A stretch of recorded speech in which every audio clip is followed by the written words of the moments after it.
There was just one problem, that all of these statements were lies. A non-US friendly regime like Iraq couldn't be allowed to stand in a post-9/11 world. Or, in the words of Rumsfeld himself, hours after the towers fell, quote, "We need to bomb something else to show that we're big and strong and not going to be pushed around." Iraq and its leader was that something else.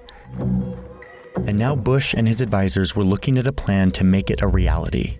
Their private story about the need to remove a dictator to project US power, which was in stark contrast to the public story that they had to tell to sell the invasion. Their influence campaign. What we learn in the Downing Street memo is that they had settled on two main focus points for their story.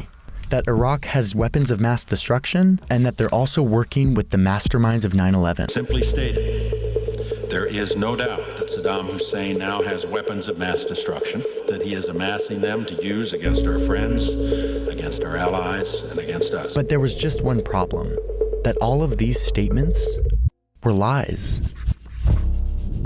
Indeed, this was already known in the secret rooms of Downing Street, that the US was fixing their facts and their intel to match their already made decision.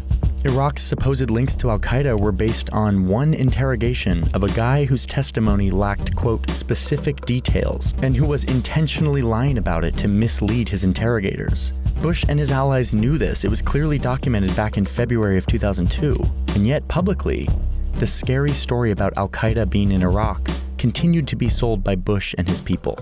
The Iraqi regime has plotted to develop anthrax, nerve gas, and nuclear weapons for over a decade. The case for weapons of mass destruction in Iraq was equally thin, and senior officials knew it. Like in September 2002, when Donald Rumsfeld received this report from the Joint Chiefs assessing what real evidence there actually was for WMD in Iraq. The report is shockingly honest, and it says that the conclusion that Saddam has WMD, quote, relied heavily on analytic assumptions and judgments rather than hard evidence. That's word salad for it was speculation and conjecture. The report goes on to say that they didn't have anything solid on nuclear weapons related facilities, and concludes that they don't know of any facilities where Saddam may be producing or testing biological weapons. And so we know now that they had almost no evidence for their story about why the US should invade Iraq.